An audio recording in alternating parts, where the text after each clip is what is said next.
wafdi ballaadhan oo horkacaya wasiirka wasaaradda horumarinta biyaha ee Somaliland Salebaan Cali Yuusuf Koore oo ay ku weeliyaan xildhibaano ka tirsan golaha guurtida Jamhuuriyadda Somaliland iyo mas'uuliyiin kale ayaa waxay gaadheen gobolka Sool halkaas oo markay ay soo gaadheen xarunta gobolka Sool ee Laascaanood ay ku soo dhaweeyeen maamulka gobolka iyo kan degmada Laascaanood waxaana ay mas'uuliyiintani ay booqdeen intaasi kadib jiida hore ay ku sugan yihiin ciidamada qaranka Jamhuuriyadda Somaliland waliba deegaanka Tukarraq halkaas oo ay kulamo kula yeesheen hogaanada ciidamada qaranka Jamhuuriyadda Somaliland ee jiidaha hore ku sugan kulankaasi oo ah mid lagu dhiirigelinayo ciidanka heeganka ugu jira sugidda xuduudaha Jamhuuriyadda Somaliland waxaana halkaasi ka hadlay wasiirka wasaaradda horumarinta biyaha iyo waliba maamulka gobolka Sool madaxda ciidamada qaranka Jamhuuriyadda Somaliland waxaana kamid ah hadaladoodii iyo dhammaan ciidanka qaranka ee Somaliland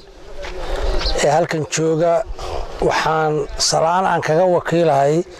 madaxweynuhu isoo faray inuu aan idin soo gaarsiiyo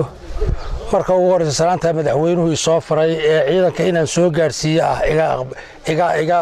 iga gudoona qodobka labaad ee aan halkan u imid waxa weeye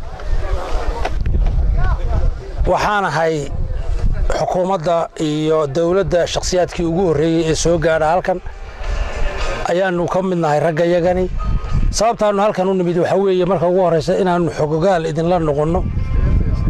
oo aanu xaaladda idinla eegno iyo sida xaaladda guud ee dalka iyo ciidamaduba yihiin ciidanka qaranka anigu marna uma baqayo ciidan aan xogogaal u ahay waqti fara badanna aanu soo wada shaqaynaynay waayaha iyo waqtiga iyo waaya aragnimada ay leeyihiin aan garan karo hadday tahay inay siyaasadda hogaamiyaan iyo hadday tahay inay dagaalka hogaamiyaan labadaba Garowe fariinta aan diraya mar labaad waxa weeye caasimadda Garowe ciidanka qaranka ee Jamhuuriyadda Somaliland uma socdo mana dhibayo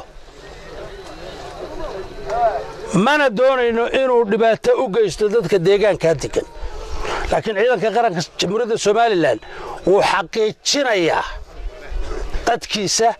iyo umadiisa Somaliland intaasi kadib wafdiga wasiirka wasaaradda horumarinta biyaha horkacaya waxay kulan gaar ah ay la yeesheen madaxda uqaasha waxgaradka dhalinyarada iyo waayeelka degmada Tukarraq halkaas oo kulankaasina waa mid xog waraysi xaaladda deegaanka uu ku sugan yahay waxaana kulankaasi goobjoog u ahaa madaxda gobolka Sool taliyaha qaybta gobolka Sool iyo waliba kan degmada Laascaanood iyo waayeelka iyo waxgaradka deegaanka Tukarraq waxaana kamid ah hadaladoodii mas'uuliyiinta halkaasi ka hadlay maamul hore u joogay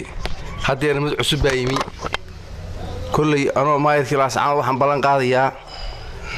kullay Tukarraq markii hore qorshahan uguma jirin nalal soolarka cadceed ku shaqeeyay oo istiraatiijiyada laamiyada lagu xidho oo noo soo socda oo markii hore aan sii qorsheynay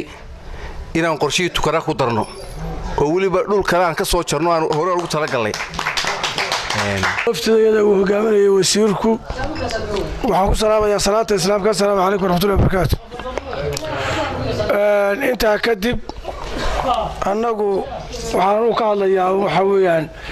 halkan isbedel baa ka dhacay siyaasadeed annaguna waxaanu qayb ka nahay isbedelka siyaasadeed inaanu xoojino dadka deegaanka aan la dhaano ee nala dhashay ee annaga naga mida awalla aanan isu soo gudbi jirin imika aan wada joogno aad baan ugu xamdunaqayaa inaan rag garoona maanta halkan rag aan in badan wada joogi jirnay halkan iga muuqdo haddana dhowr iyo 10 sano aan sarag waa halkan fadhiyo magaalada Tukarraq bishuna maanta waa 17 waa maalin Arbaca bishii koowaad ee 2018 waxaan halkan ku marnaa wafdi ballaaran oo hogaaminayo wasiirka kheyraadka biyaha Jamhuuriyadda Somaliland Salebaan Cali Yuusuf Koore xildhibaan Cabdulqaadir Maxamed Xasan oo xildhibaan golaha wakiilada ah guurtiga Jamhuuriyadda Somaliland iyo xildhibaan Xasan oo isna kamid ah golaha guurtida siyaasi aadan gudoomiyaha degmada Laascaanood taliyaha qaybta booliska gobolka Sool wafdiga uu hogaaminayay wasiirku waxay u socdeen inay u kuurgalaan xaaladaha dhabta ee ka jira deegaankan hadday tahay xaaladaha arrimaha bulshada iyo amnigaba inuu ka dhageysto oo wuxuu indhihiisa ku arkamay waxa kale uu ka dhageysto afka odayaasha deegaanka iyaguna ay ka waramaan baahiyaha deegaanka jira si faahfaahsanna ay wasiirka iyo waftigiisa ugu soo bandhigaan waxyaalaha xaqiiqda ah ee ay rabaan in maanta xukuumaddu ay ka qabato deegaankan hadeerna waxaan hadalkii xabaa anagu taas ku sitiigan maayo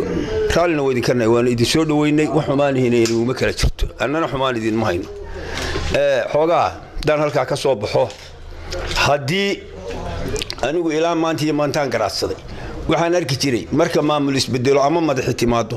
annaga waxa qabanayna kuwii hore wax ma ahayn idinkaawo annaga wacan waanu arki jirnay haddana waxa qaar aan waxba ka dhicin waanu arki jiray iyadan aan waxba ka soo dhicin hadii inta badan de rag deegaankoodii yimi baynu inta waa wada hadlayna waana garanaynaa waxyaabaha qaar wixii aan dhaafnana inaan nagu kabtaan annaga socdaalka iyagu waa iswaraysi intaanu garanaynaana waxa weeyaan waddankan inaanu biyo lahayn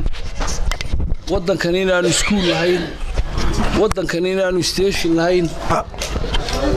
odayaasha deegaanka maxamed tirike wararka bulshada